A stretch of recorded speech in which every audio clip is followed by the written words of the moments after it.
श्री गुरवे नमः। भूतले स्वयं रूपः कदा मह्यं ददाति स्वपदान्तिकं। नमो विष्णुपादाय कृष्णप्रेष्ठाय भूतले श्रीमते भक्तिवेदान्तस्वामिनिति नामिने। नमस्ते सारस्वते देवे गौरवाणी प्रचारिणे निर्विशेषशून्यवादी पाश्चात्यदेशपारिणे।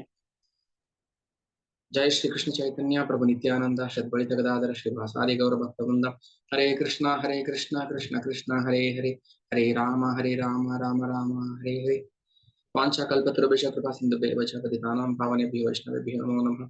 नमो विष्णुपादाय कृष्णप्रेष्ठाय भूतले श्रीमते भक्तिविकासस्वामिनिति नामिने। हरे कृष्ण। भगवद्गीता अध्याय 13 प्रकृति पुरुष मते प्रज्ञೆ।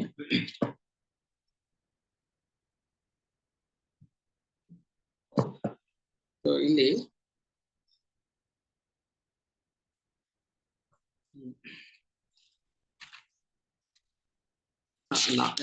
ಲಾಸ್ಟ್ ಇನ್ನೊಂದು 3-4 ಶ್ಲೋಕ ಇದೆ, ಅದನ್ನ ನಾನು ಎಕ್ಸ್ಪ್ಲೇನ್ ಮಾಡಿ ನೆಕ್ಸ್ಟ್ ಚಾಪ್ಟರ್ ಹೋಗೋಣ. ಅಂದ್ರೆ ಇಲ್ಲಿ ನೆಕ್ಸ್ಟ್ 14ನೇ ಚಾಪ್ಟರ್ ಭೌತಿಕ ಪ್ರಕೃತಿ ತ್ರಿಗುಣಗಳು. ಅದಕ್ಕೆ ಪೂರ್ವ ಪೀಠಿಕೆಯಾಗಿ ಕೃಷ್ಣ ಕೊನೆಯಲ್ಲಿ ಏನ್ ಕನ್ಕ್ಲೂಷನ್ ಹೇಳ್ತಾನೆ, ಅನಾದಿತ್ವಾತ್ ನಿರ್ಗುಣತ್ವಾತ್ ಪರಮಾತ್ಮಾಯಂ ಅವ್ಯಯ ಶರೀರಸ್ಥೋಪಿ ಕೌಂತೆಯ ನ ಕರೋತಿ ನ ಲಿಪ್ಯತೆ. ಅವಿನಾಶಿಯಾದ ಆತ್ಮವು ದಿವ್ಯವಾದದ್ದು. ಇದನ್ನ ಯಾರು ತಿಳ್ಕೊಳ್ತಾರೆ ಅಂದ್ರೆ ಆತ್ಮ 3 ಗುಣಗಳಿಗೂ ಮೀರಿದ್ದು, ದಿವ್ಯವಾದದ್ದು ಮತ್ತು ನಿತ್ಯವಾದದ್ದು. ಆತ್ಮಕ್ಕೆ ಹುಟ್ಟು ಸಾವು ಅನ್ನೋದಿಲ್ಲ. ಶಾಶ್ವತ ಕಾಲದವರೆಗೂ ಅದು ನಿತ್ಯವಾಗಿರುತ್ತೆ.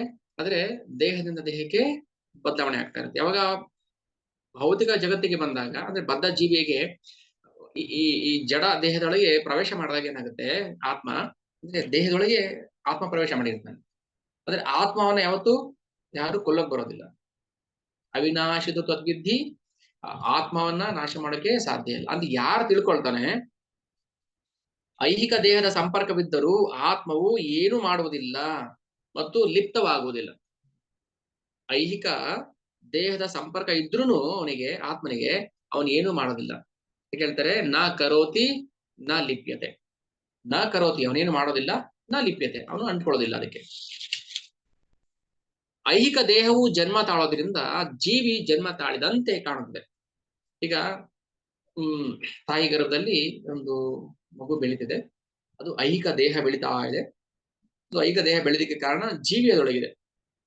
ಸರಿ, ಯಾವಾಗ ಜೀವಿ ತಾಯಿಯ ಗರ್ಭವನ್ನ ಪ್ರವೇಶ ಮಾಡ್ತಾನೆ, ಆ ಜೀವಿಗೆ ಒಂದು ನಿರ್ದಿಷ್ಟವಾದ ಶರೀರ ಬೆಳೀತಾ ಹೋಗ್ತಾ ಇರುತ್ತೆ. ಸೊ ಜೀವಿ ಮತ್ತೆ ದೇಹ ಎರಡು ಅಂಟೋದಿಲ್ಲ, ನ ಲಿಪ್ಯತೆ. ಆದ್ರೆ ವಾಸ್ತವವಾಗಿ ಜೀವಿ ನಿತ್ಯ. ಐಹಿಕ ದೇಹದಲ್ಲಿ ಇದ್ದರೂ ಅವನು ದಿವ್ಯನಾದವನು ಮತ್ತು ನಿತ್ಯನಾದವನು. ದೇಹದಲ್ಲಿ ಇದ್ದಾನೆ, ಅವನನ್ನ ಯಾವ ವಿಕಾರಕ್ಕೂ ಒಳಪಡಿಸೋಕೆ ಸಾಧ್ಯ ಇಲ್ಲ. ಅವನನ್ನ ಕತ್ತರಿಸಕ್ಕಾಗೋದಿಲ್ಲ, ಅವನು ಮೊಳಗ್ಸಕ್ಕಾಗೋದಿಲ್ಲ, ಅವನು ಯಾವ ವಿಕಾರಕ್ಕೂ ಬದ್ಧನಲ್ಲ. ಆದ್ರೆ ಯಾವಾಗ ಆ ಜೀವಿ ದೇಹ ಜೊತೆಗೆ ಸಂಪರ್ಕ ಬೆಳೆಸ್ಬಿಡ್ತಾನೆ, ಅವಾಗ ಅವನು ದೇಹದ ಗುಣವನ್ನ ಬೆಳೆಸ್ಕೊಳ್ತಾನೆ. ಈಗ ತಣ್ಣೀರಿಗೆ ನಾವು ಸ್ವಲ್ಪ ಬಿಸಿ ನೀರು ಹಾಕ್ತೀವಿ. ಬಿಸಿ ನೀರು ಹಾಕಿದಾಗ ಏನಾಗುತ್ತೆ, ಆ ತಣ್ಣೀರು ಬಿಸಿ ಆಗುತ್ತೆ. ಆದ್ರೆ ಆ ತಣ್ಣೀರಿಗೆ ಬಿಸಿ ನೀರಿನ ಪ್ರಭಾವ ಅಂಟುತ್ತೆ. ಹಾಗೆ ಅದ್ರ ಪ್ರಭಾವ ಇದು ಅಂಟುಕೊಳ್ಳೋದಕ್ಕೆ ಅದು ಬಿಸಿ ಆಯ್ತು. ಹೌದಾ? ಒಂದು ಕಬ್ಬಣವನ್ನ ಬೆಂಕಿಲಿ ಹಾಕ್ತಿವಿ. ಬೆಂಕಿಲಿ ಹಾಕಿದಾಗ ಆ ಕಬ್ಬಣ ಕೆಂಪಾಗುತ್ತೆ, ಬಿಸಿ ಆಗುತ್ತೆ, ತಾನು ಬೆಂಕಿ ಆಗ್ಬಿಡುತ್ತೆ. ಕಬ್ಬಣ ಬೆಂಕಿಯ ಸಂಪರ್ಕದಲ್ಲಿದ್ದಾಗ, ಶಾಶ್ವತ ಕಾಲದವರೆಗೂ ಸಂಪರ್ಕ ಇದ್ದಾಗ ಏನಾಗುತ್ತೆ, ಬೆಂಕಿನೂ ಆ ಕಬ್ಬಣನು ಬೆಂಕಿ ಆಗ್ಬಿಡುತ್ತೆ. ಹಾಗೆ ಜೀವಿ ಅಂದ್ರೆ ಅದ್ರ ಗುಣವನ್ನ ಬೆಳೆಸ್ಕೊಂಡ್ಬಿಡುತ್ತೆ ಅಷ್ಟೇ. ಹಾಗೆ ಜೀವಿ ದೇಹದೊಳಗಿದ್ರು ಅವನು ಲಿಪ್ಯತೆ, ಅವನು ಅಂಟ್ಕೊಳ್ದಿಲ್ಲ, ನಲಿಪ್ಯತೆ. ಆದ್ರೆ ದೇಹದ ಸಂಪರ್ಕದಲ್ಲಿ ಶಾಶ್ವತವಾಗಿದ್ದಾಗ ಏನಾಗುತ್ತೆ, ಅವನು ನಾನು ದೇಹ ಅನ್ನೋ ಒಂದು ಭ್ರಮೆ ಬಂದ್ಬಿಡ್ತಾನೆ. ಅದಕ್ಕೆ ಅವನ ಬದ್ಧ ಜೀವಿ ಅಂತ ಹೇಳೋದು. ಯಾಕಂದ್ರೆ ಜೀವಿಗೆ ಸ್ವತಂತ್ರ ಇದೆ. ಅದಕ್ಕೆ ಹೇಳೋದು ಜೀವಿ ಯಾವತ್ತೂ ಶಾಶ್ವತ ನಿತ್ಯ. ಅವನು ಜ್ಞಾನ ಸ್ವರೂಪ. ಅವನಿಗೆ ಆತ್ಮನಿಗೆಲ್ಲ ಜ್ಞಾನ ಇರುತ್ತೆ. ಸ್ವತಂತ್ರ ಇರೋದಕ್ಕೋಸ್ಕರ ಏನ್ ಮಾಡ್ತಾನ ಅವನು, ನಾನು ಈ ದೇಹದ ಗುಣವನ್ನ ಬೆಳೆಸ್ಕೋಬಹುದು, ನಾನು ಈ ದೇಹವನ್ನೇ ನಾನು ಅಂತ ಭಾವಿಸ್ಬಹುದು ಅನ್ನೋ ಭ್ರಮೆಗೆ ಬಂದ್ಬಿಡ್ತಾನೆ. ಅದು ಯಾವಾಗ ಇಲ್ಲಿ ಬಂದಾಗ, ಈ ಭೌತಿಕ ಜಗತ್ತಿಗೆ ಬಂದಾಗ. ಅರ್ಥ ಆಗ್ತೀಯಾ? ಈಗ ಜೀವಿ ಅವನು ಶಾಶ್ವತ, ಅವನ ಹಿಂದಿನ ಕರ್ಮಕ್ಕೆ ಅನುಸಾರವಾಗಿ ಯಾವುದೋ ಒಂದು ದೇಹ ಕೊಡ್ತಾನೆ ಭಗವಂತ. ಇದಿಷ್ಟ ಅರ್ಥ. ಆ ದೇಹವನ್ನ ಈ ಭೂಮಿಗೆ ತಂದು ಬಿಡ್ತಾನೆ, ಪ್ರಾಣಿನೋ ಮರನೋ ಗಿಡನೋ ಏನೋ ಒಂದಾಗಿ ಬಿಡ್ತಾನೆ. ಇಲ್ಲಿಗೆ ಬಂದಾಗ ಏನಾಗುತ್ತೆ, ಈ ಪ್ರಕೃತಿ ಗುಣಗಳಿಗೆ ಅಂಟ್ಕೊಂಡ್ಬಿಡ್ತಾನೆ ಅವನು ಜೀವ. ಸತ್ವ ರಜಸ್ ತಮಸ್ 3 ಗುಣಕ್ಕೆ ಅಂಟ್ಕೊಂಡ್ಬಿಡ್ತಾನೆ. ಆಗ ಅವನು ತಾನು ಬದ್ಧಾತ್ಮ ಆಗ್ಬಿಡ್ತಾನೆ. ಯಥಾ ಸರ್ವಗತಂ ಸೂಕ್ಷ್ಮ ಅದಾಕಾಶಂ ನೋಪಲಿಪ್ಯತೆ ಸರ್ವತ್ರ ಅವಸ್ಥಿತೋ ದೇಹೆ ತಥಾತ್ಮ ನೋಪಲಿಪ್ಯತೆ. ಆಕಾಶ ಎಲ್ಲೆಲ್ಲಿಯೂ ಇದ್ದರೂ ತನ್ನ ಸೂಕ್ಷ್ಮ ಸ್ವರೂಪದಿಂದಾಗಿ ಅದು ಯಾವುದರೊಡನೆಯೂ ಬೆರೆಯುವುದಿಲ್ಲ. ಆಕಾಶ ಎಲ್ಲಾ ಕಡೆ ಕಾಣಿಸ್ತಾ ಇದೆ, ಬಟ್ ಯಾವುದಕ್ಕೂ ಅವನು ಬೆರೆತಿಲ್ಲ. ಹಾಗೆ ಬ್ರಹ್ಮನ್ ದೃಷ್ಟಿಯಲ್ಲಿ ಸ್ಥಿತನಾಗಿರುವ ಆತ್ಮನು ಆ ದೇಹದಲ್ಲಿ ಇದ್ದರೂ ದೇಹದ ಜೊತೆಗೆ ಬೆರೆಯುವುದಿಲ್ಲ. ಈಗ ನದಿ ಹರ್ಕೊಂಡು ಸಮುದ್ರ ಸೇರುತ್ತೆ, ನದಿ ಹರ್ಕೊಂಡು ಸಮುದ್ರ ಸೇರುತ್ತೆ, ಎಷ್ಟೊಂದು ಸಾವಿರಾರು ನದಿಗಳು. ಆದ್ರೆ ನದಿನೇ ಸಮುದ್ರ ಆಗ್ಬಿಡುತ್ತೋ ಅಥವಾ ಸಮುದ್ರದಲ್ಲಿ ನದಿದು ಅಸ್ತಿತ್ವ ಇರುತ್ತೋ ಅಂತ ಪ್ರಶ್ನೆ ಮಾಡಿದ್ರೆ, ಆ ಸಮುದ್ರದಲ್ಲಿ ನದಿಗಳ ಅಸ್ತಿತ್ವ ಹಾಗೆ ಇರುತ್ತೆ. ಅಸ್ತಿತ್ವ ಯಾವತ್ತೂ ನಾಶ ಆಗೋದಿಲ್ಲ. ನದಿನೇ ಸಮುದ್ರ ಆಗ್ಲಿಲ್ಲ, ಹಂಗೆ ಸಮುದ್ರದಲ್ಲಿ ನದಿ ನೀರು ಇದ್ರೂ ಆ ನದಿ ನೀರು ಸಮುದ್ರಕ್ಕೆ ಅಂಟ್ಕೊಂಡಿಲ್ಲ. ಅದರದೇ ಆದಂತ ಪ್ರತ್ಯೇಕ ಅಸ್ತಿತ್ವ ಉಳಿಸ್ಕೊಂಡಿರುತ್ತೆ. ಹಾಗೆ ಜೀವ ಇಲ್ಲಿ ಹೇಳ್ತಾನೆ ನೋಡಿ, ಸರ್ವತ್ರಾವಸಿತೋ ದೇಹೆ ತಥಾತ್ಮ ನೋಪಲಿಪ್ಯತೆ. ಜೀವ ಎಲ್ಲಿದ್ದಾನೆ? ಎಲ್ಲಾ ಕಡೆ ಇದೆ. ಪ್ರಜ್ಞೆ ಎಲ್ಲಾ ಕಡೆ ಇದೆ. ಇಲ್ಲಿ ಹೊಡೆದು ನೋವಾಗುತ್ತೆ, ಇಲ್ಲಿ ಹೊಡೆದು ನೋವಾಗುತ್ತೆ. ಸೊ ದೇಹದ ಪೂರ್ತಿ ಪ್ರಜ್ಞೆ ಇದೆ, ಅದೇ ದೇಹಕ್ಕೆ ಅಂಟ್ಕೊಂಡಿಲ್ಲ ಅವನು. ಇದನ್ನ ಹೇಗೆ ನಾವು ಅದನ್ನು ಊಹೆ ಮಾಡಬಹುದು, ಹೇಗೆ ನಾವು ಅದನ್ನ ಅರ್ಥ ಮಾಡ್ಕೋಬಹುದು? ಜೀವಾತ್ಮ ದೇಹದ ಎಲ್ಲಾ ಭಾಗದಲ್ಲೂ ಇದ್ದಾನೆ, ಆದ್ರೆ ದೇಹಕ್ಕೆ ಅಂಟ್ಕೊಂಡಿಲ್ಲ. ಹೇಗೆ ಅರ್ಥ ಮಾಡ್ಕೊಳ್ಳೋದು?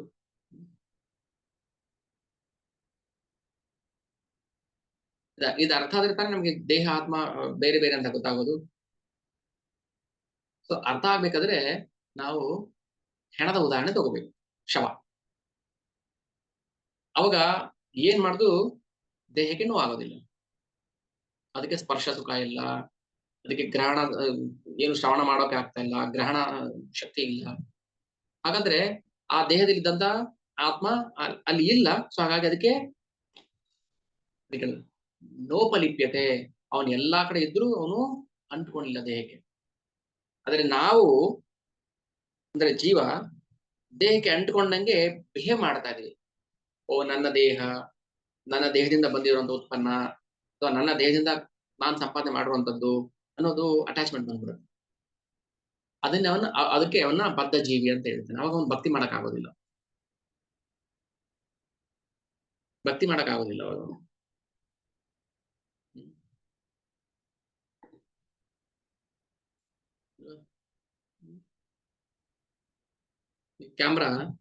ಕ್ಯಾಮ್ರಾ ಮೇಲೆ ಧೂಳು ಕೂತ್ಕೊಂಡಿದೆ, ಅವಾಗ ಏನಾಗುತ್ತೆ, ಅಥವಾ ಕ್ಯಾಮ್ರಾ ಕ್ರ್ಯಾಕ್ ಆಗಿದೆ, ಹೊಡೆದೋಗಿದೆ. ಸೊ ಅವಾಗ ಎದುರುಗಡೆ ಇರುವಂತ ಆಬ್ಜೆಕ್ಟ್ ಕಾಣಿಸೋದಿಲ್ಲ.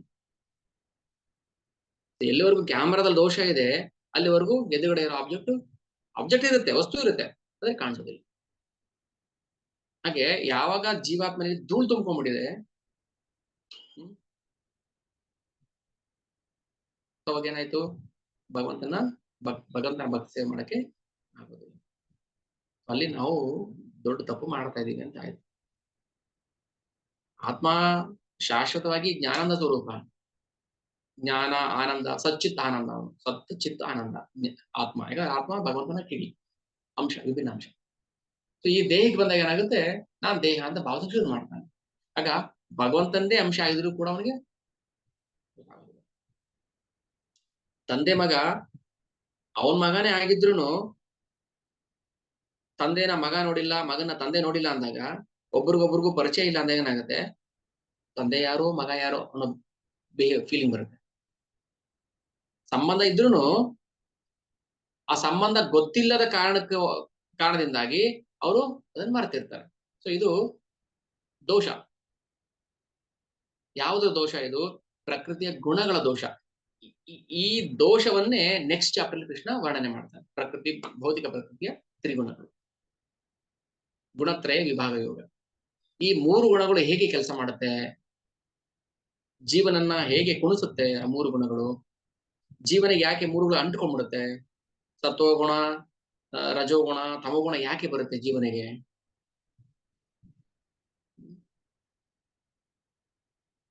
ತಾನಾಗೆ ಬರೋದಲ್ಲ ಅದು. ಅವನು ಹಿಂದಿನ ದೇಹದಲ್ಲಿದ್ದಾಗ ತನ್ನ ಇಚ್ಛೆಗೆ ಅನುಗುಣವಾಗಿ ಏನ್ ಕರ್ಮ ಮಾಡಿರ್ತಾನೆ ಆ ಕರ್ಮಕ್ಕೆ ತಕ್ಕ ಹಾಗೆ ಒಂದು ಗುಣ ಅವನಲ್ಲಿ ಬಂದ್ಬಿಡುತ್ತೆ. ಉದಾಹರಣೆಗೆ ಈಗ ಕಾಡು ಪ್ರಾಣಿಗಳು ಅಂದ್ರೆ ಕ್ರೂರ ಮೃಗಗಳು, ಹುಲಿ, ಸಿಂಹ, ಚಿರತೆ, ಅದ್ರ ಸ್ವಭಾವನೆ ಕ್ರೂರತ್ವ. ಆ ಕ್ರೂರತ್ವ ಹೇಗೆ ಬಂತು ಅದಕ್ಕೆ?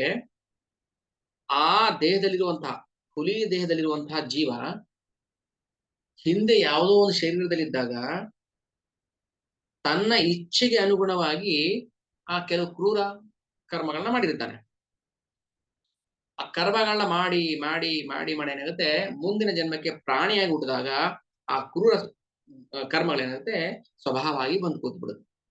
ಸೊ ಹುಲಿ ಸ್ವಭಾವ ಕ್ರೂರತ್ವ. ಆ ಸ್ವಭಾವ ಯಾಕೆ ಕೊಟ್ಟ ಭಗವಂತ ಅದಕ್ಕೆ ಅಂತ ನಾವು ಪ್ರಶ್ನೆ ಮಾಡಿದ್ರೆ, ಅವನು ತನ್ನ ಇಚ್ಛೆಗೆ ಅನುಗುಣವಾಗಿ ಕರ್ಮ ಮಾಡಿದ್ದ. ಆ ಕರ್ಮದಿಂದಾಗಿ ಅವನಿಗೆ ಆ ಆ ಗುಣದಿಂದಾಗಿ ಆ ಕರ್ಮ ಮಾಡ್ತಾನೆ, ಆ ಕರ್ಮದಿಂದ ಅವನಿಗೆ ಸ್ವಭಾವ ಬಂದಿದೆ.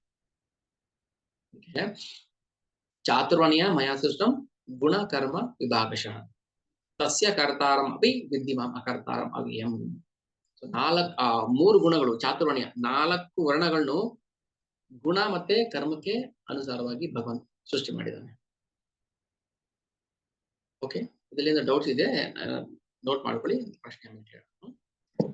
ಪ್ರತಿಯೊಬ್ಬರಿಗೂ ಅವರ ಗುಣ ಮತ್ತೆ ಕರ್ಮಕ್ಕೆ ಅನುಸಾರವಾಗಿ ಅವನು ಬ್ರಾಹ್ಮಣ, ಅವನು ಕ್ಷತ್ರಿಯ, ಅವನು ವೈಶ್ಯ, ಅವನು ಶೂದ್ರ ಅಂತ ವಿಂಗಡಣೆ ಮಾಡಿದ್ದಾನೆ ಭಗವಂತ. ಗುಣ ಕರ್ಮ ಜಾತಿಯಿಂದ ಅಲ್ಲ,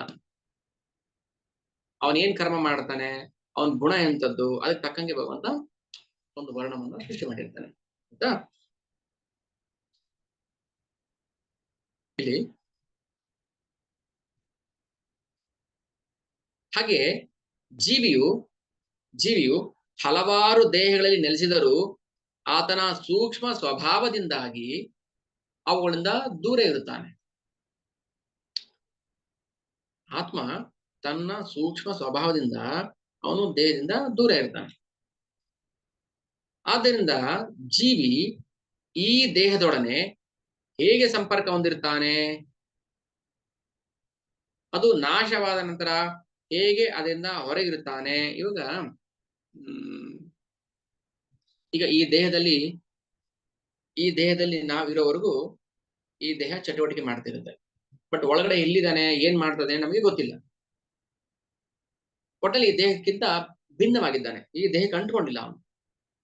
ಅದು ಹೇಗೆ?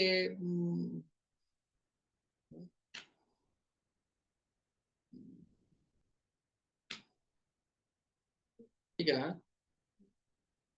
ದೇಹ ಅಂತ ಇಟ್ಕೊಳ್ಳಿ, ಇದು ಆತ್ಮ, ಗ್ಯಾಪ್ ಇದೆ, ಅಂಟ್ಕೊಂಡಿಲ್ಲ, ದೇಹಕ್ಕೆ ಅಂಟ್ಕೊಂಡಿಲ್ಲ ಅವನು. ಗ್ಯಾಪ್ ಇದೆ, ಏನೋ ಒಂದಿದೆ, ಇದು ದೇಹಕ್ಕೆ ಭಿನ್ನವಾಗಿದೆ. ಆದ್ರೆ ಇವನೇನ್ ಭಾವಿಸ್ತಾನೆ, ನಾನ್ ದೇಹಕ್ಕೆ ಅಂಟ್ಕೊಂಡಿದ್ದೀನಿ, ನಾನೇ ದೇಹ ಅಂತ ಭಾವಿಸೋಕೆ ಶುರು ಮಾಡ್ತಾನೆ. ಅವಾಗೇನಾಯ್ತು, ದೇಹದಿಂದ ಮಾಡಿರೋ ಕರ್ಮಗಳಿಗೆ ತಾನು ಜವಾಬ್ದಾರಿ ಆಗ್ತಾನೆ.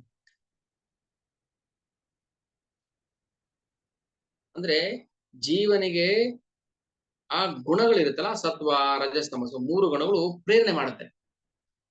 ನೀನ್ ಈ ಕೆಲಸ ಮಾಡು, ನೀನ್ ಅದನ್ನ ಮಾಡು, ನೀನ್ ಇದನ್ನ ಮಾಡು. ಅವಾಗ ಏನಾಗುತ್ತೆ, ದೇಹಕ್ಕೆ ಅಂಟಿಕೊಂಡಂತೆ ಕೆಲಸ ಮಾಡ್ತಾನ. ದೇಹಕ್ಕೆ ಅಂಟಿಕೊಂಡಿಲ್ಲ ಅವನು, ದೇಹಕ್ಕೆ ಅಂಟಿಕೊಂಡವನಂತೆ ಕೆಲಸ ಮಾಡ್ತಾನೆ, ಕರ್ಮ ಮಾಡ್ತಾನೆ. ಸೊ ಆ ಕರ್ಮದ ಫಲಗಳು ಇವನು ಅನ್ಭವಿಸ್ಬೇಕು. ಜೀವಿಯು ಹಲವಾರು ದೇಹಗಳಲ್ಲಿ ನೆಲೆಸಿದರೂ ಆತನ ಸೂಕ್ಷ್ಮ ಸ್ವಭಾವದಿಂದಾಗಿ ಅವುಗಳಿಂದ ದೂರ ಇರುತ್ತಾನೆ. ಅದು ನಾಶವಾದ ನಂತರ ಹೇಗೆ ಅದರಿಂದ ಹೊರಗಿರುತ್ತಾನೆ ಎನ್ನುವುದನ್ನ ಐಹಿಕ ಕಣ್ಣುಗಳಿಂದ ನೋಡಲು ಸಾಧ್ಯವಿಲ್ಲ. ದೇಹದಿಂದ ಹೊರಕೋದ, ಎಲ್ಲೋದ, ಏನ್ ಮಾಡ್ತಾನೆ ಇವಾಗ? ಅವನ್ ಕೆಲಸ ಏನು? ದೇಹ ಬಿಟ್ಟ ತಕ್ಷಣ ಅವ್ನಿಗೆ ಏನು ಬೇರೆ ಏನ್ ಕೆಲಸ ಇದೆ ಅವನಿಗೆ? ಸ್ವಲ್ಪ ಯೋಚನೆ ಮಾಡೋಣ. ಅಂದ್ರೆ ಸ್ವಲ್ಪ ಫಿಲಾಸಫಿ ಅನ್ಸುತ್ತೆ, ಇರ್ಲಿ, ಈ ಚಾಪ್ಟರ್ಗೆ ನಾವು ಹಾಗೆ ಹೇಳ್ಬೇಕು, ಬೇರೆ ದಾರಿನೇ ಇಲ್ಲ. ಇಲ್ಲಿ ಹೇಳ್ತಾರೆ, ಅದು ನಾಶವಾದ ನಂತರ ಹೇಗೆ ಅದರಿಂದ ಹೊರಗಿರುತ್ತಾನೆ? ಈಗ ಜೀವ ಎಲ್ಲಿಂದ ಹೋಗ್ತದೇನೆ ಅನ್ನೋದೇನಾದ್ರು ಗೊತ್ತಾದ್ರೆ ನೀವು ಹಿಡ್ಕೊಂಡ್ಬಿಡ್ಬೋದು ಅಂತ ಇಟ್ಕೊಳ್ಳಿ. ಎಲ್ಲಿಂದ ಹೋಗ್ತಾನೆ ಅವನು? ಕೆಲವರು ಹೇಳ್ತಾರೆ, ಓ ಜೀವ ಹೋಯ್ತು, ಕಣ್ಣಿಂದ ಹೋಯ್ತು, ಬಾಯಿಂದ ಹೋಯ್ತು, ಏನೇನು ಹೇಳ್ತಾರೆ. ಮತ್ತೆ ಕಣ್ಣಿಂದ ಹೋದ್ಮೇಲೆ, ಬಾಯಿಂದ ಹೋದ್ಮೇಲೆ ಹಿಡ್ಕೋಬೇಕಿತ್ತು ನೀವು? ಇಲ್ಲ. ಅವನ ಸೂಕ್ಷ್ಮ ಸ್ವಭಾವ ನಮ್ಮ ಕಣ್ಣಿಗೆ ಕಾಣಿಸೋದಿಲ್ಲ. ದೇಹದಲ್ಲಿ ಇದ್ದಾಗಲೂ ಕಾಣಿಸ್ತಿಲ್ಲ, ದೇಹದ ಹೊರಗೆ ಹೋದಾಗಲೂ ಕಾಣಿಸೋದಿಲ್ಲ. ಯಾರು? ಜೀವ. ಅದು ನಮ್ಮ ಸ್ವರೂಪ. ಓಕೆನಾ? ಆದ್ರೆ ಆ ಜೀವ, ಸ್ಪಿರಿಟ್ ಸೋಲ್, ಯಾಕೆ ಜಡ ದೇಹಕ್ಕೆ ಬರ್ಬೇಕಿತ್ತು?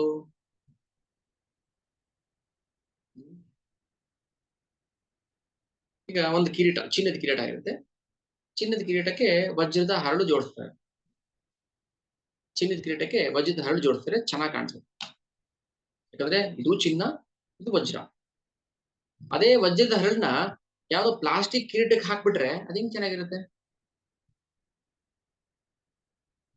ಚೆನ್ನಾಗಿರುತ್ತೆ ಅದು?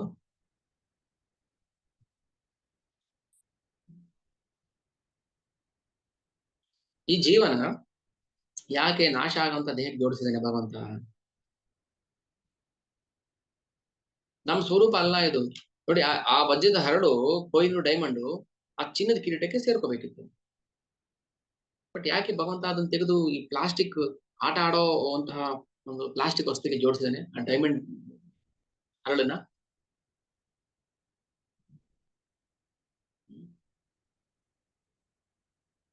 ಅಂದ್ರೆ ಆತ್ಮ ಯಾವತ್ತೂ ನಿತ್ಯನೇ. ಅವತ್ತು ಅವನು, ನೀವು ಪ್ಲಾಸ್ಟಿಕ್ ಕಿರೀಟಕ್ಕೆ ಹಾಕಿದ್ರು ಡೈಮಂಡ್ ಡೈಮಂಡ್, ಚಿನ್ನ ಕಿರೀಟಕ್ಕೆ ಹಾಕಿದ್ರು ಡೈಮಂಡ್ ಡೈಮಂಡ್. ಅದ್ರ ವ್ಯಾಲ್ಯೂ ಏನು ಕಮ್ಮಿ ಆಗೋದು?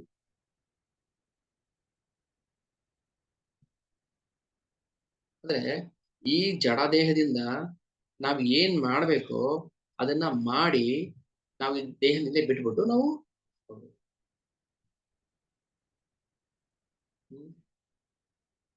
ಈಗ ಫ್ಲೈಟ್ ಹತ್ತಕ್ಕೆ ಸ್ಟೆಪ್ಸ್ ಇರುತ್ತೆ ನೋಡಿ, ಅದೊಂಥರ ಲ್ಯಾಡರ್ ತರ ಬರುತ್ತೆ. ಅದು ಏರೋಪ್ಲೇನ್ ಹತ್ತಿದ ತಕ್ಷಣ ಅದು ವಾಪಸ್ ಅದನ್ನ ರಿಮೂವ್ ಮಾಡ್ಬಿಡ್ತಾರೆ, ಬೇಕಾಗಿಲ್ಲ. ಅದು ಲಾಂಚಿಂಗ್ ವೆಹಿಕಲ್, ರಾಕೆಟ್ ಲಾಂಚ್ ಮಾಡಿದ್ಮೇಲೆ ಲಾಂಚಿಂಗ್ ವೆಹಿಕಲ್ ಅವಶ್ಯಕತೆ ಇಲ್ಲ. ಒಂದು ತೆಪ್ಪ, ದೋಣಿ ಹತ್ತೀವಿ, ತೆಪ್ಪ ಅದೊಂದು ದೋಣಿ ತರ ಇರುತ್ತೆ. ಆ ದೋಣಿ ಹತ್ತಬೇಕಾದ್ರೆ ಒಂದು ಹಲಗೆ ಏನೋ ಹಾಕಿರ್ತಾನೆ, ಅದ್ರ ಮೇಲೆ ಕಾಲಿಟ್ಬಿಟ್ಟು ನಾವು ಹತ್ಕೊಂಡು ಹೋಗ್ತೀವಿ. ದೋಣಿ ಹತ್ತಿದ್ಮೇಲೆ ಅದರ ಅವಶ್ಯಕತೆ ಇಲ್ಲ, ಅದೊಂದು ಪ್ಲಾಟ್ಫಾರ್ಮ್ ತರ ಇರುತ್ತೆ ಅಲ್ವಾ? ಸೊ ಹಾಗೆ ಈ ದೇಹ ಜೀವನನ್ನ ಅವನು ಹೇಗೋ ಬಂದು ಇಲ್ಲಿ ಬಿದ್ದ್ಬಿಟ್ಟಿದ್ದಾನೆ, ಈ ದೇಹದಲ್ಲಿ ಬಂದು ಬಿದ್ದೋಗಿದ್ದಾನೆ. ಈ ಪ್ಲಾಟ್ಫಾರ್ಮ್ ಯೂಸ್ ಮಾಡಿಕೊಂಡು, ನಾವು ದೇಹವನ್ನು ಯೂಸ್ ಮಾಡಿಕೊಂಡು ನಾವು ಆತ್ಮನನ್ನ, ನಾವು ಆತ್ಮನೇ. ಸೊ ನಮ್ಮನ್ನ ನಾವು ಭಗವಂತನ ಧಾಮಕ್ಕೆ ಮರಳಿ ಭಗವದ್ ಧಾಮಕ್ಕೆ ಹೋಗಕ್ಕೆ ವ್ಯವಸ್ಥೆ ಮಾಡ್ಕೋಬೇಕು. Back home, back to God. So ಇದು ನಮ್ಮ ಧ್ಯೇಯ. ಆದ್ರೆ ಅದಕ್ಕೋಸ್ಕರ ಏನ್ ಸರ್ಕಸ್ ಮಾಡ್ಬೇಕು ಅದನ್ನ ಮಾಡಬೇಕು.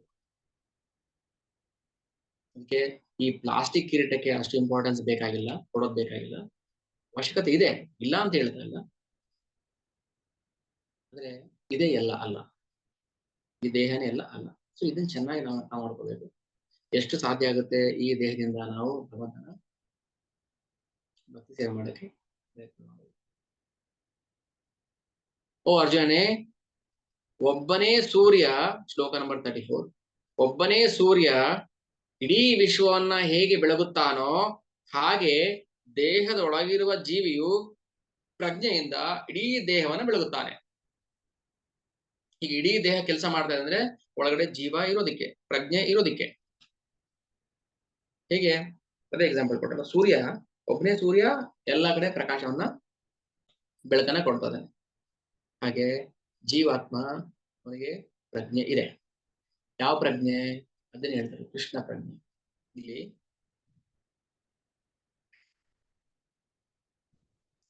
ಒಬ್ಬನೇ ಸೂರ್ಯ ಇಡೀ ವಿಶ್ವವನ್ನ ಹೇಗೆ ಬೆಳಗುತ್ತಾನೋ ಹಾಗೆ ದೇಹದೊಳಗಿರುವ ಜೀವಿಯು ಪ್ರಜ್ಞೆಯಿಂದ ಇಡೀ ದೇಹವನ್ನು ಬೆಳಗುತ್ತಾನೆ. ಬುದ್ಧಿವಂತನಾದ ಮನುಷ್ಯನಾದವನು ಇದನ್ನ ಅರ್ಥ ಮಾಡ್ಕೋಬೇಕು. ದೇಹದಲ್ಲಿ ಆತ್ಮವಿದ್ದಾಗ ದೇಹದಲ್ಲಿ ಎಲ್ಲೆಲ್ಲೂ ಪ್ರಜ್ಞೆ ಇರುತ್ತದೆ. ಆತ್ಮವು ದೇಹವನ್ನ ಬಿಡುತ್ತಲೇ ಪ್ರಜ್ಞೆಯು ನಾಶವಾಗುತ್ತದೆ. ದೇಹಕ್ಕೆ ಪ್ರಜ್ಞೆ ಇಲ್ಲ, ದೇಹ ಒಂದು ಜಡವಸ್ತು.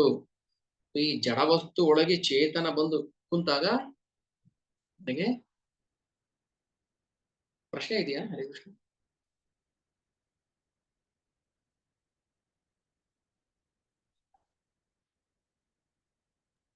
ಹರೇ ಕೃಷ್ಣ ಪ್ರಭು.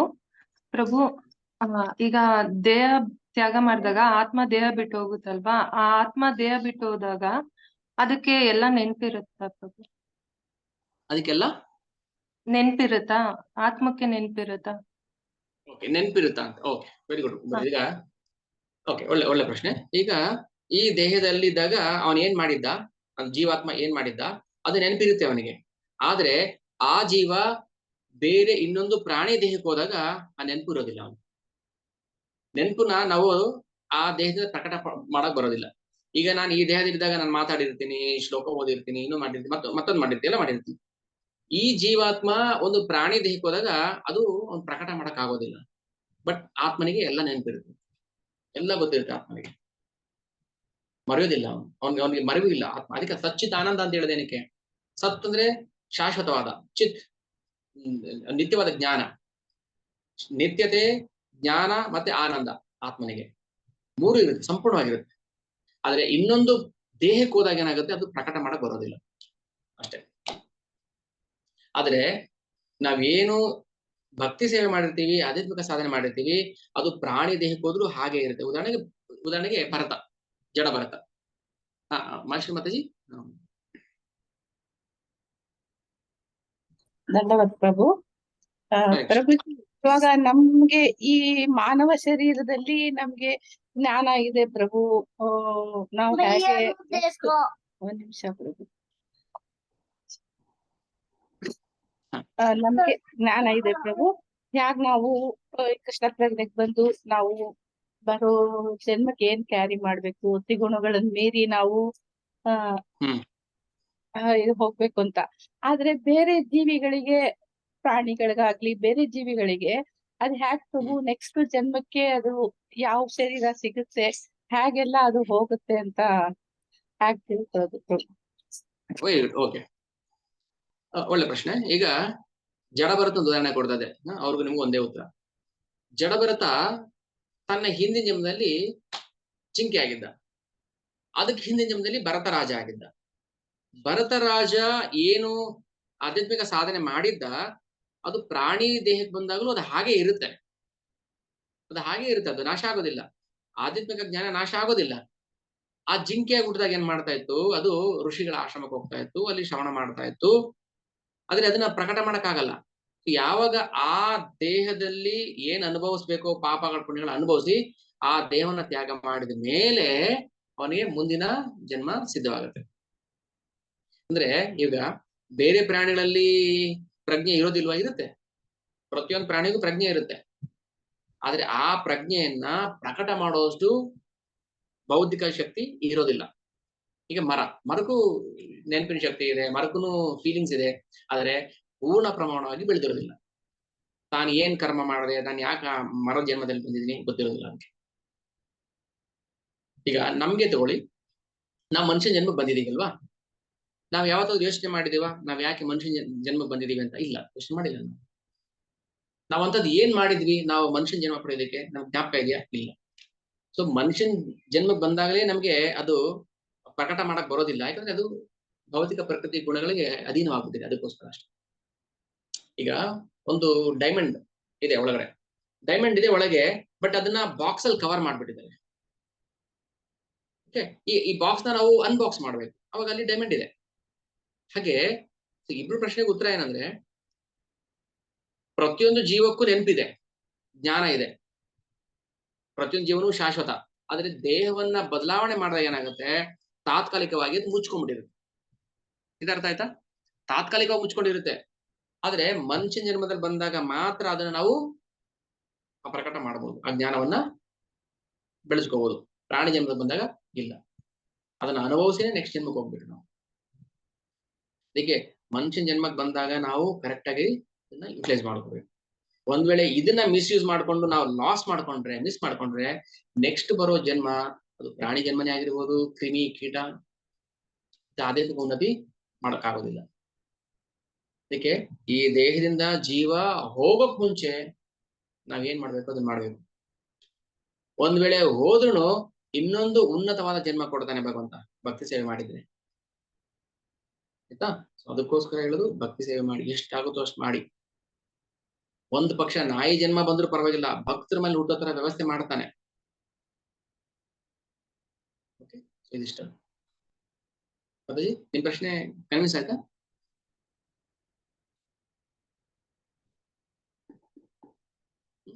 ಓಕೆ, ನಾನು ಅನ್ಮ್ಯೂಟ್ ಮಾಡ್ಬೇಕು.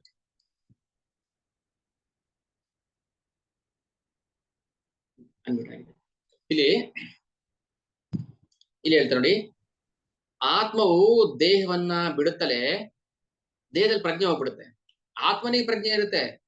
ಇವಾಗ ಹೆಂಗ್ ಹೇಳ್ಬೇಕಂದ್ರೆ, ಮೊಬೈಲ್ ಅಲ್ಲಿ ಒಂದು ಸಿಮ್ ಕಾರ್ಡ್ ಇರುತ್ತೆ. ಸಿಮ್ ಕಾರ್ಡ್ ಅದು 50,000 1,00,000 ಮೊಬೈಲ್ ಆಗಿರ್ಲಿ, ಆ ಸಿಮ್ ಕಾರ್ಡ್ ನಾವು ರಿಮೂವ್ ಮಾಡಿಬಿಟ್ರೆ ಇದು ಯೂಸ್ಲೆಸ್.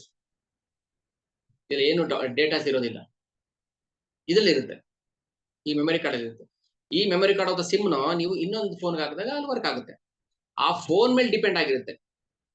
ಅದು ಬೇಸಿಕ್ ಫೋನ್ ಆದ್ರೆ ನೀವು ಇದ್ರಲ್ಲಿ ಸ್ಟೋರೇಜ್ ಮಾಡಿರುವಂತಹ ವಿಡಿಯೋಸ್ ಆಗ್ಲಿ ಇನ್ನೊಂದು ಮತ್ತೊಂದು ಅದ್ರಲ್ಲಿ ಬರೋದಿಲ್ಲ, ಅದ್ರಲ್ಲಿ ಇರುತ್ತೆ, ಬಟ್ ಅದು ಪ್ರಕಟ ಮಾಡ್ತಾ ಇಲ್ಲ. ಯಾಕಂದ್ರೆ ಈ ಸಿಮ್ ಕಾರ್ಡ್ ಅಥವಾ ಮೆಮೊರಿ ಕಾರ್ಡ್ ಆ ಮೊಬೈಲ್ಗೆ ಸಪೋರ್ಟ್ ಮಾಡ್ತಾ ಇಲ್ಲ. ಓಕೆನಾ? ಸೊ ಹಾಗೆ ಇವಾಗ ಇದು ಸ್ಮಾರ್ಟ್ ಫೋನ್ ಅಂತ ಇಟ್ಕೊಳ್ಳಿ, ಇದ್ರೊಳಗೆ ಎಲ್ಲಾ ಡೇಟಾಸ್ ಇದೆ, ಜೀವ. ಆ ಜೀವ ಹೋದ ತಕ್ಷಣ ಏನಾಗುತ್ತೆ, ಇದು ಡೆಡ್ ಬಾಡಿ, ಇದು ಪ್ರಯೋಜನ ಬರೋದಿಲ್ಲ. ಈ ಜೀವ ಇನ್ನೊಂದು ದೇಹಕ್ಕೆ ಹೋದಾಗ ಆ ದೇಹದಲ್ಲಿ ಏನ್ ಕರ್ಮ ಮಾಡಕ್ಕಾಗುತ್ತೋ ಅದನ್ನ ಮಾತ್ರ ಮಾಡಕ್ ಸಾಧ್ಯ. ಓಕೆನಾ? ನಾನು ಮನುಷ್ಯನ ದೇಹದಲ್ಲಿ ಇದ್ದಾಗ ನಾನು ಹಾಗೆ ಮಾಡ್ತಾ ಇದ್ದೆ, ಈಗ ನಾನು ನಾಯಿ ದೇಹಕ್ಕೆ ಬಂದಾಗ ನಾನು ಮಾತಾಡ್ತೀನಿ, ಹಾಗೆ ಸಾಧ್ಯ ಇಲ್ಲ. ಬಟ್ ಜೀವನಿಗೆ ಶಕ್ತಿ ಇದೆ, ಆದ್ರೆ ಆ ದೇಹ ಸಪೋರ್ಟ್ ಮಾಡ್ತಾ ಇಲ್ಲ. ಏನ್ ಮಾಡ್ಬೇಕು? ಸೊ ದೇಹ ಮುಖ್ಯ ನಮ್ಗೆ, ಆ ದೇಹವನ್ನ ನಾವು ಭಗವಂತ ಸೇವೆಗೆ ವಿನಿಯೋಗಿಸಿದ್ರೆ ಮಾತ್ರ. ಹರೇ ಕೃಷ್ಣ ಪ್ರಭುಜಿ. ಇವಾಗ ನಮಗೆ ಕರ್ಮಾನುಸಾರ ನಮ್ಗೆ ಬೇರೆ ದೇಹ ಸಿಗುತ್ತೆ ಪ್ರಭು, ಆದ್ರೆ ಪ್ರಾಣಿಗಳಿಗೆ ಅದು ಯಾವ ತರ ಬರೋ ನೆಕ್ಸ್ಟ್ ಜನ್ಮ ಹ್ಯಾಕ್ ದೇಹ ಸಿಗುತ್ತೆ? ಕರ್ಮ. ಈಗ ಪ್ರಾಣಿ ಅದಕ್ಕೆ ಹೇಳುದು, ಪ್ರಾಣಿ ಜನ್ಮಕ್ಕೆ ಬಂದಾಗ ಕರ್ಮ ಫಲವನ್ನ ಭೋಗಿಸ್ಬೇಕು ಅಷ್ಟೇನೆ, ಆದ್ರೆ ಹೊಸ ಕರ್ಮ ಮಾಡೋ ಅವಕಾಶ ಇಲ್ಲ ಅವ್ರಿಗೆ. ಬಟ್ ನಮ್ಗೆ ಹೊಸ ಕರ್ಮಗಳನ್ನ ಮಾಡ್ಬೋದು, ಅದೇ ಟೈಮಲ್ಲಿ ನಾವು ಕರ್ಮ ಫಲವನ್ನ ಭೋಗಿಸ್ಬೇಕು. ಈಗ ನಮ್ಮ ಪಾಪ ಪುಣ್ಯನ ಭೋಗಿಸ್ಲೇಬೇಕು, ಅದನ್ನ ಎಸ್ಕೇಪ್ ಆಗೋದಿಲ್ಲ. ಬಟ್ ಹೊಸ ಕರ್ಮಗಳನ್ನ ಸೃಷ್ಟಿ ಮಾಡುವಂತ ಶಕ್ತಿ ನಮಗೆ ಭಗವಂತ ಕೊಟ್ಟಿದ್ದಾನೆ. ಆ ಹೊಸ ಕರ್ಮಗಳು ಏನಾಗಿರ್ಬೇಕು, ನಮ್ಮ ಹಿಂದಿನ ಕರ್ಮಗಳನ್ನ ತೊಳೆಯೋ ತರ ಇರ್ಬೇಕು. ಅದನ್ನೇ ಭಕ್ತಿ ಸೇವೆ ಅಂತ ಹೇಳೋದು. ಆದ್ರೆ ಪ್ರಾಣಿಗಳಿಗೆ ಹೊಸ ಕರ್ಮ ಮಾಡೋ ಚಾನ್ಸ್ ಇಲ್ಲ. ಅವಕ್ಕೆ ಅವ್ ಹಿಂದೆ ಏನ್ ಮಾಡಿದ್ವು ಅದನ್ನ ಭೋಗಿಸ್ಬೇಕಷ್ಟೇ, ಅದನ್ನ ಸುಖನೋ ದುಃಖನೋ ಅನುಭವಿಸ್ಬೇಕು. ಓಕೆ, ಮನುಷ್ಯನಿಗೆ ಕರ್ಮ ಮಾಡೋ ಅವಕಾಶ ಇದೆ, ಕರ್ಮ ಫಲವನ್ನು ಭೋಗಿಸೋ ಅವಕಾಶ ಇದೆ. ಪ್ರಾಣಿಗಳಿಗೆ ಕರ್ಮ ಮಾಡೋ ಅವಕಾಶ ಇಲ್ಲ, ಕರ್ಮ ಫಲವನ್ನು ಭೋಗಿಸ್ಬೇಕು. ಯಾಕಂದ್ರೆ ಅದಕ್ಕೆ ಪ್ರಜ್ಞೆ ಇಲ್ಲ. ಯಾಕಂದ್ರೆ ಆ ದೇಹದಲ್ಲಿ ಜೀವ ಹೋದಾಗ ಅದಕ್ಕೆ ಭಕ್ತಿ ಮಾಡಕ್ ಆಗೋದಿಲ್ಲ. ಆ ದೇಹದಲ್ಲಿ ಹಿಂದೆ ಮಾಡಿದ್ದೇನೆ ಮಾತ್ರ ಆ ದೇಹಕ್ಕೆ ಬಂದಾಗ ಹಿಂದಿನ ಜನ್ಮದಲ್ಲಿ ಏನಾದ್ರು ಅಥವಾ ಹಿಂದಿನ ದೇಹದಲ್ಲಿ ಏನಾದ್ರು ಭಕ್ತಿ ಸೇವೆ ಮಾಡಿದ್ರೆ ಮಾತ್ರ ಅದು ಕ್ಲಿಯರ್ ಆಯ್ತಾ? ಆಯ್ತು ಪ್ರಭು, ಧನ್ಯವಾದ.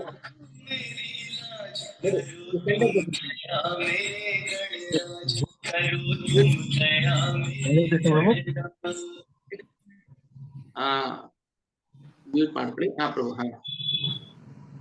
ಹಾ ಪ್ರಭು, ಅದೇ ಇವಾಗ ನಾವು ಭಕ್ತಿ ಮಾಡೋವಾಗ ಚೆನ್ನಾಗಿ ಭಕ್ತಿ ಮಾಡೋರು ನೆಕ್ಸ್ಟ್ ದೇಹ ಪೊಲ್ಯೂಷನ್ ಯಾವುದೋ ಒಂದು ಜೀವಿ ಇದರಲ್ಲಿ ಹೋಗಿರುವಾಗ ಅದ್ರ ಸ್ವಭಾವ ತೋರ್ಸಕ್ ಆಗುತ್ತಾ? ಅಂದ್ರೆ ಭಕ್ತಿ ತೋರ್ಸಕ್ ಆಗಲ್ಲಲ್ವಾ?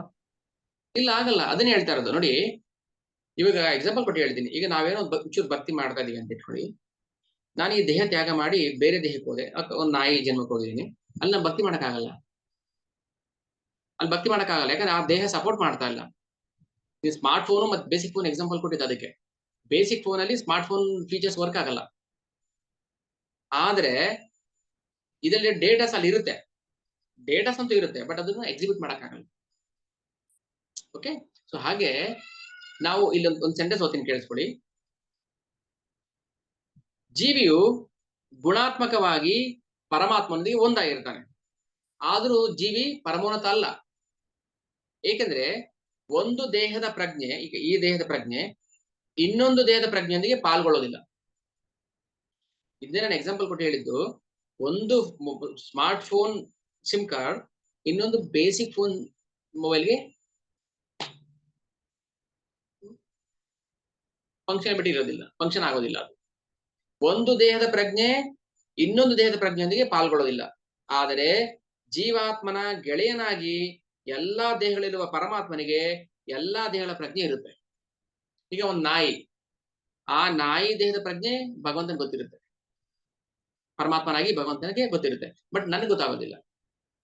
ನಾನೇ ಒಂದ್ ವೇಳೆ ನಾಯಿಯಾಗಿ ಬಂದ್ರು ನನಗೆ ಈ ದೇಹದಲ್ಲಿ ಏನಾಗ್ತಾ ಇತ್ತು, ಅಲ್ಲಿ ಏನಾಗ್ತದೆ ಗೊತ್ತಾಗೋದಿಲ್ಲ. ಸೊ ಪ್ರಜ್ಞೆ ವೇರಿ ಆಗುತ್ತೆ. ಓಕೆನಾ? ದೇಹಕ್ಕೆ ಅನುಗುಣವಾಗಿ ನಮ್ಮ ಪ್ರಜ್ಞೆ ಎಕ್ಸಿಬಿಟ್ ಆಗುತ್ತೆ. ಈಗ ಆಯ್ತಾ? ಈಗ ಮನುಷ್ಯನಾಗಿದ್ದಾಗ ನಮ್ಗೆ ಏನ್ ತಿನ್ಬೇಕು ಏನ್ ತಿನ್ಬಾರ್ದು ಅನ್ನೋದೊಂದು ಒಂದು ಕಾಮನ್ ಸೆನ್ಸ್ ಇರುತ್ತೆ. ಬಟ್ ನಾವೇ ನಾಯಿ ದೇಹಕ್ಕೆ ಹೋದಾಗ ಸೊ ಪ್ರಜ್ಞೆ ಇರೋದಿಲ್ಲ ನಮ್ಗೆ. ಅದಕ್ಕೋಸ್ಕರ ಮನುಷ್ಯನ ಜನ್ಮಕ್ಕೆ ಬಂದಾಗ ಮಾತ್ರ ಪೂರ್ಣ ಪ್ರಜ್ಞೆ ವಿಕಸಿತ ಆಗಿರುತ್ತೆ. ಹಾಗಾಗಿ ನಮ್ಮ ಪ್ರಜ್ಞೆಯನ್ನ ಕೃಷ್ಣ ಪ್ರಜ್ಞೆಯಾಗಿ ಮಾತಾಡಿ. ಹರೇ ಕೃಷ್ಣ. ಪ್ರಭು, ನನ್ನಿದು ಸ್ವಲ್ಪ ಕ್ಲಾರಿಟಿ ಸಿಗ್ಲಿಲ್ಲ ಪ್ರಭು. ಇವಾಗ ನಮ್ಗೆ ಕರ್ಮಾನುಸಾರ ಬೇರೆ ಜನ್ಮ ಸಿಗುತ್ತೆ, ದೇಹ ಸಿಗುತ್ತೆ, ಅದು ಸರಿ ಪ್ರಭು. ಇವಾಗ ಬೇರೆ ಪ್ರಾಣಿ ಜೀವಕ್ಕೆಲ್ಲ ನೆಕ್ಸ್ಟ್ ದೇಹ ಬಂದು ಭಗವಂತನ ಇಚ್ಛಾನುಸಾರ ಸಿಗುತ್ತಾ? ಅದ್ರ ಕರ್ಮ ಹೇಗಿದಾಗುತ್ತೆ ಪ್ರಭು, ನನಗೆ ಗೊತ್ತಾ? ಈಗ ಕರ್ಮದ ಸರಪಳಿ ಹೇಗಿದೆ ಗೊತ್ತಾ? ಮಹಾಭಾರತ ಉದಾಹರಣೆ ಕೊಟ್ಟು ಹೇಳ್ತೀನಿ ನಾನು. ಮಹಾಭಾರತದಲ್ಲಿದೆ ಕರ್ಮದ ಸರಪಳಿ. ಏನಂದ್ರೆ ಫಾರ್ ಎಕ್ಸಾಂಪಲ್, ಈಗ ಒಂದು ಪಾಪ ಮಾಡಿರ್ತಾನೆ ಮನುಷ್ಯ.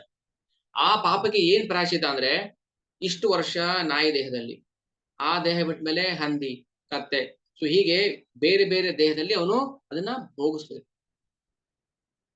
ಓಕೆನಾ? ಈಗ ಪಾಪ ಮಾಡಿ ಆ ದೇಹ ಬಿಟ್ಟ, ನಾಯಿ ದೇಹಕ್ಕೆ ಹೋಗ್ತಾನೆ, ಅಲ್ಲಿ ಭೋಗಿಸ್ತಾನೆ ದುಃಖವನ್ನ. ಅಲ್ಲಿಂದ ದೇಹ ತ್ಯಾಗ ಮಾಡಿ ಇನ್ನೊಂದು ಪ್ರಾಣಿ ದೇಹಕ್ಕೆ ಹೋಗ್ತಾನೆ, ಇನ್ನೊಂದು ದೇಹಕ್ಕೆ ಹೀಗೆ ಹೋಗ್ತಾ ಹೋಗ್ತಾ ಇಲ್ಲಿ ಮಾಡಿರೋ ಪಾಪ ಎಲ್ಲ ಕರಗುತ್ತೆ. ಪಾಪ ಎಲ್ಲ ಕರಗದ್ಮೇಲೆ ಏನ್ ಮಾಡುತ್ತೆ ಭಗವಂತ? ಇನ್ನ ಅವನಿಗೆ ಮನುಷ್ಯನ ದೇಹ ಕೊಡ್ತಾನೆ. ಸೊ ಈ ಪಾಪ ಕರಗಕ್ಕೆ ಎಷ್ಟು ಜನ್ಮ ಬೇಕು ನಮ್ಗೆ? ಮನುಷ್ಯನ ದೇಹದಲ್ಲಿ ಇದ್ದಾಗಲೇ ನಾವು ಮಾಡ್ಲಿಲ್ಲ ಅಂದ್ಮೇಲೆ ಪ್ರಾಣಿ ದೇಹಕ್ಕೆ ಬಂದಾಗ ನಾವು ಮಾಡಕ್ ಸಾಧ್ಯನೇ ಇಲ್ಲ. ಕರ್ಮಾನುಸಾರವಾಗಿ ದೇಹ ಸಿಗುತ್ತೆ. ಆದ್ರೆ ಈ ದೇಹದಲ್ಲಿದ್ದಾಗ ಎಷ್ಟು ಪಾಪ ಮಾಡಿರ್ತೀವಲ್ವಾ, ಅಷ್ಟು ಪಾಪಗಳನ್ನ ಬೇರೆ ಬೇರೆ ದೇಹಗಳಲ್ಲಿ ನಾವು ಭೋಗಿಸ್ಬೇಕು, ಆ ದುಃಖವನ್ನ ಅನುಭವಿಸ್ಬೇಕು. ಈ ಸತ್ಯ ಗೊತ್ತಿಲ್ಲ ಅಂದಾಗ ನಾವೇನಾಗುತ್ತೆ, ಏನ್ ಮಾಡ್ತೀವಿ? ಪಾಪಗಳನ್ನೇ ಮಾಡ್ತೀವಿ, ಮತ್ತೆ ಪ್ರಾಣಿ ದೇಹಕ್ಕೆ ಬಂದು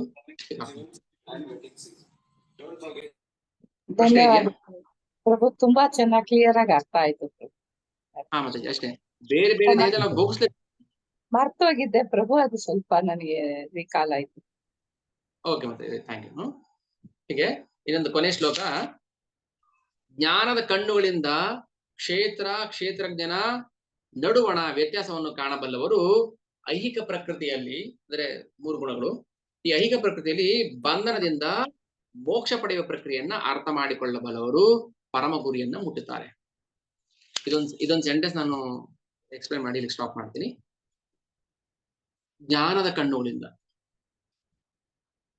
ಯಾವಾಗ ಜ್ಞಾನದ ಕಣ್ಣುಗಳು ಬರುತ್ತೆ ನಮ್ಗೆ, ಅದು ಗುರುಗಳ ಉಪದೇಶದ ಮೂಲಕ, ಗುರು ಸಾಧು ಶಾಸ್ತ್ರದ ಮೂಲಕ ಜ್ಞಾನದ ಕಣ್ಣು ಬಂದಾಗ ಆಗ ಕ್ಷೇತ್ರಜ್ಞ ಅಂದ್ರೆ ದೇಹ ಮತ್ತೆ ಪರಮಾತ್ಮ ನಡುವಣ ವ್ಯತ್ಯಾಸ ಗೊತ್ತಾಗುತ್ತೆ. ದೇಹ ಮತ್ತು ಆತ್ಮ, ಆತ್ಮ ಮತ್ತು ಪರಮಾತ್ಮ, ದೇಹ ಮತ್ತು ಪರಮಾತ್ಮ, ಸೊ ಇವುಗಳ ನಡುವಣ ವ್ಯತ್ಯಾಸ ಗೊತ್ತಾಗುತ್ತೆ. ಇಂಥವರು ಐಹಿಕ ಪ್ರಕೃತಿಯ ಬಂಧನದಿಂದ ಮೋಕ್ಷವನ್ನ ಪಡೆದುಕೊಳ್ಳುವ ಪ್ರಕ್ರಿಯೆಯಲ್ಲಿ ಅವರು ಯಶಸ್ವಿ ಆಗ್ತಾರೆ. ಅಂದ್ರೆ ಅಷ್ಟು ಸುಮ್ಮನೆ ಭಗವಂತ ಮೋಕ್ಷ ಕೊಟ್ಬಿಡೋದಿಲ್ಲ. ತಿಳ್ಕೋಬೇಕು, ಜ್ಞಾನದ ಕಣ್ಣುಗಳಿಂದ ತಿಳ್ಕೋಬೇಕು. ನಾವು ಭಗವದ್ಗೀತೆ ಶ್ರವಣ ಮಾಡ್ಬೇಕು, ಓದ್ಬೇಕು. ಅವಾಗ ಏನಾಗುತ್ತೆ, ಬಂಧನದಿಂದ ಮೋಕ್ಷ ಪಡೆಯುವ ಪ್ರಕ್ರಿಯೆಯನ್ನ ಅರ್ಥ ಮಾಡಿಕೊಳ್ಳಬಲ್ಲವನು ಪರಮ ಗುರಿಯನ್ನ ಮುಟ್ಟುತ್ತಾನೆ. ಕನ್ಕ್ಲೂಷನ್ ಕ್ಲಿಯರ್ ಆಗಿದೆ. ನಾವು ಫಸ್ಟ್ ಜ್ಞಾನವನ್ನ ಪಡ್ಕೋಬೇಕು. ದೇಹ ಅದೇನು, ಆತ್ಮ ಅದೇನು, ನಮ್ಮ ಜನ್ಮದ ಗುರಿ ಏನು, ನಾವ್ ಏನ್ ಮಾಡ್ಬೇಕು, ಈ ದೇಹದಲ್ಲಿರುವಾಗ ನಾವ್ ಏನ್ ಮಾಡ್ಬೇಕು, ದೇಹದಿಂದ ಆಚೆ ಹೋದ್ಮೇಲೆ ಪುರೋಹಿತರನ್ನ ಕರೆಸಿ ಹಾಲು ತುಪ್ಪ ಬಿಡಿಸ್ತಾರೆ. ನಾವು ಮಾಡೋದೇನು ಅಗತ್ಯ ಇಲ್ಲ. ದೇಹದಿಂದ ನಾವು ಹೊರಗೋದ್ಮೇಲೆ ನಾವೇನ್ ಮಾಡೋ ಕೆಲಸ ಇಲ್ಲ. ದೇಹದಲ್ಲಿ ಇರೋವಾಗ ಏನ್ ಮಾಡ್ಬೇಕು, ಇದನ್ನೇ ಪರೀಕ್ಷಿತ ಕೇಳಿದ್ದು. ನಾವು ದೇಹದಲ್ಲಿ ಇರೋವಾಗ ಸಾಯೋಕ್ ಮುಂಚೆ ಏನ್ ಮಾಡ್ಬೇಕು, ಅದೇ ಅರ್ಥ. ಇಲ್ಲಾಂದ್ರೆ ಪ್ರಾಣಿ ದೇಹದಲ್ಲಿ ಸಿಕ್ಕಾಕೊಂಡು ಒದ್ದಾಡಿ ಒದ್ದಾಡಿ ಒದ್ದಾಡಿ ಕೊನೆ ಒಂದಿನ ನಾಶ ಆಗುತ್ತೆ. ಹರೇ ಕೃಷ್ಣ. ತನ್ಮಯ್. ರಾಧೆ ರಾಧೆ. ಹರೇ ಕೃಷ್ಣ ಪ್ರಭು. ಕೃಷ್ಣ. ಪ್ರಭು, ನಾವು ಫಸ್ಟ್ ಅಂದ್ರೆ ಭಕ್ತಿಗೆ ನಾವು ಜಾಸ್ತಿ ಕೊಡ್ಬೇಕಾ ಅಥವಾ ಜ್ಞಾನಕ್ಕೆ ಜಾಸ್ತಿ ಪ್ರಿಫರೆನ್ಸ್ ಕೊಡ್ಬೇಕಾ ಪ್ರಭು? Very good. ಓಕೆ, ಈಗ ಮ್ಯೂಟ್ ಮಾಡ್ಕೊಳ್ಳಿ. ಅಲ್ಟಿಮೇಟ್ಲಿ ನಮಗ್ ಬೇಕಾಗಿರೋದು ಭಕ್ತಿ. ಆದ್ರೆ ಭಕ್ತಿ ಒಂದೇ ಸಲ ಬರೋದಿಲ್ಲ. ಅದಕ್ಕೆ ಏನ್ ಮಾಡ್ಬೇಕು, ಫಸ್ಟ್ ನಾವು ಬೇಸಿಕ್ ನಾಲೆಡ್ಜ್ ತಿಳ್ಕೋಬೇಕು. ಆ ಬೇಸಿಕ್ ಜ್ಞಾನ ಏನು, ಕೃಷ್ಣ ಎಲ್ಲ ಆಗಿದ್ದಾನೆ, ಕೃಷ್ಣ ದೇವೋತ್ತಮ ಪರಮ ಪುರುಷ ಅನ್ನೋದು ಬೇಸಿಕ್ ನಾಲೆಡ್ಜ್. ಅದು ಬೇಸಿಕ್, ಅದು ಗೊತ್ತಿರ್ಲೇಬೇಕದು. ಎಲ್ರಿಗೂ ಅದು ಗೊತ್ತಿರ್ಲೇಬೇಕಾಗದು. ಬಹುನಾಂ ಜನ್ಮ ನಾಮಂತೆ ಜ್ಞಾನವಾನ್ ನಾಮ. ಮ್ಯೂಟ್ ಮಾಡ್ಕೊಳ್ಳಿ. ಮ್ಯೂಟ್ ಮಾಡ್ಕೊಳ್ಳಿ.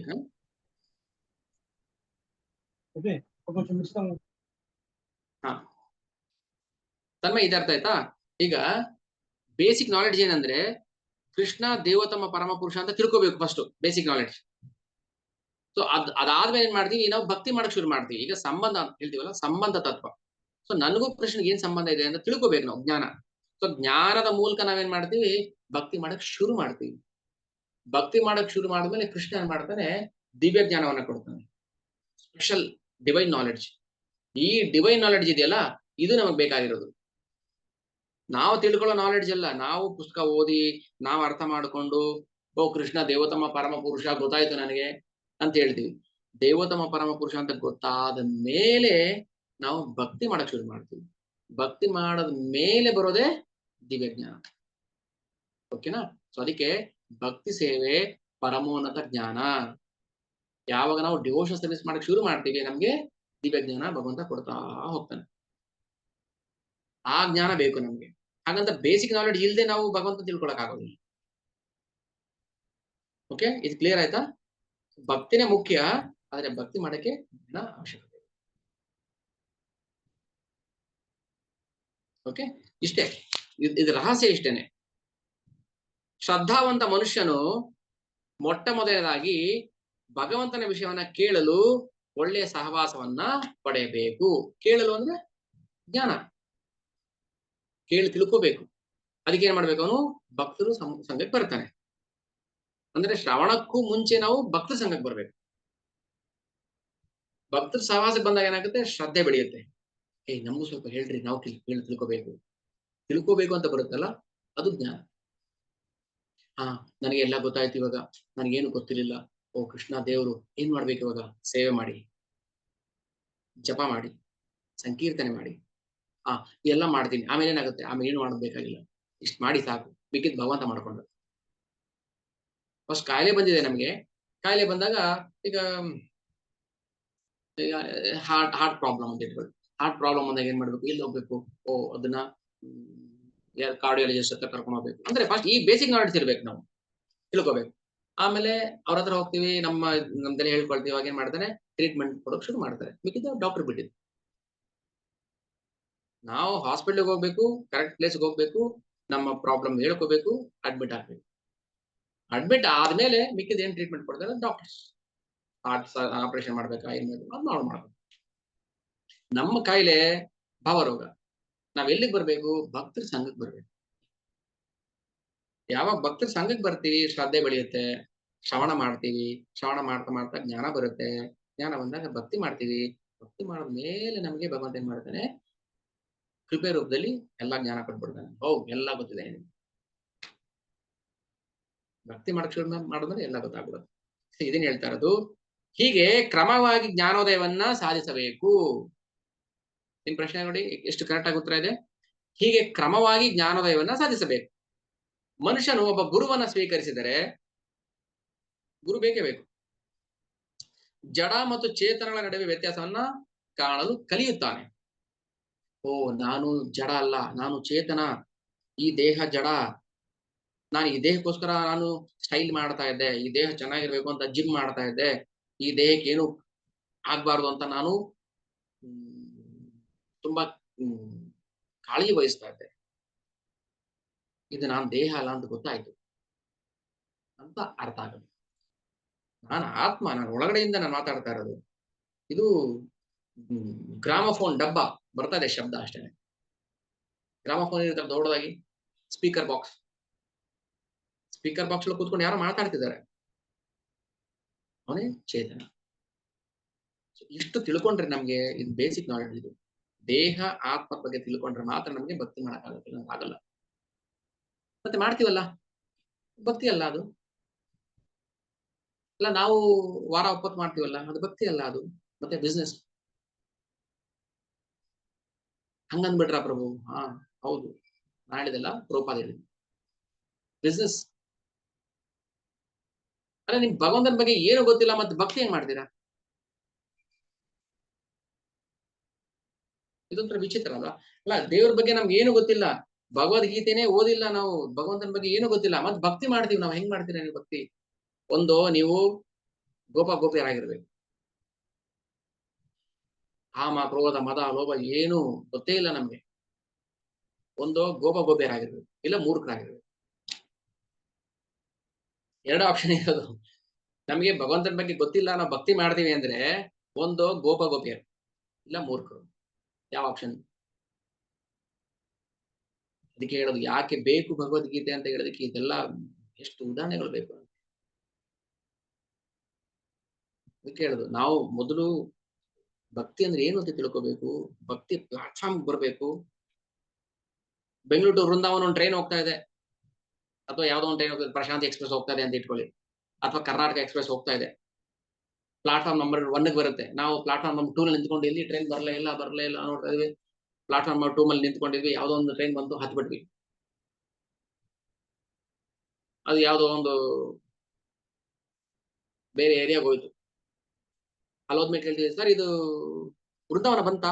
ಇಲ್ಲ, ವೃಂದಾವನ ಟ್ರೈನ್ ಅಲ್ಲ ಇದು. ಹೌದಾ, ನೀವು ಪ್ಲಾಟ್ಫಾರ್ಮ್ 1 ಅಲ್ಲಿ ಕೂತ್ಕೋಬೇಕಿತ್ತು, ನೀವ್ ಯಾಕೆ ಇಲ್ಲಿ ಬಂದ್ರಿ? ಗೊತ್ತಾಗ್ಲಿಲ್ಲ ಸರ್.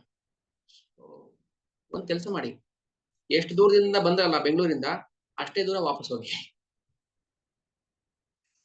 ಹೌದು, ಏನ್ ಮಾಡಕ್ ಆಪ್ಷನ್ ಇಲ್ಲ ನಮಗೆ.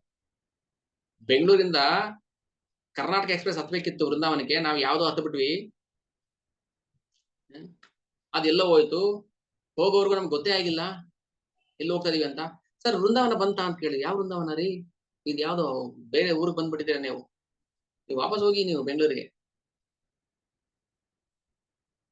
ನಮ್ಮ ಸ್ಥಿತಿ ನಿಜವಾಗ್ಲೂ ಅಂತದೇ. ಇವಾಗ ಎಷ್ಟು ದೂರ ಬಂದಿದೀವಿ ನಮ್ಗೆ ಗೊತ್ತಿಲ್ಲ, ಎಷ್ಟು ಜನ್ಮಗಳು ಕಳೆದು ಬಿಟ್ಟಿದೀವಿ ಗೊತ್ತಿಲ್ಲ. ಈಗಲೂ ನಾವೇನ್ ಮಾಡ್ತೀವಿ, ಎಚ್ಚೆತ್ಕೊಂಡಿಲ್ಲ.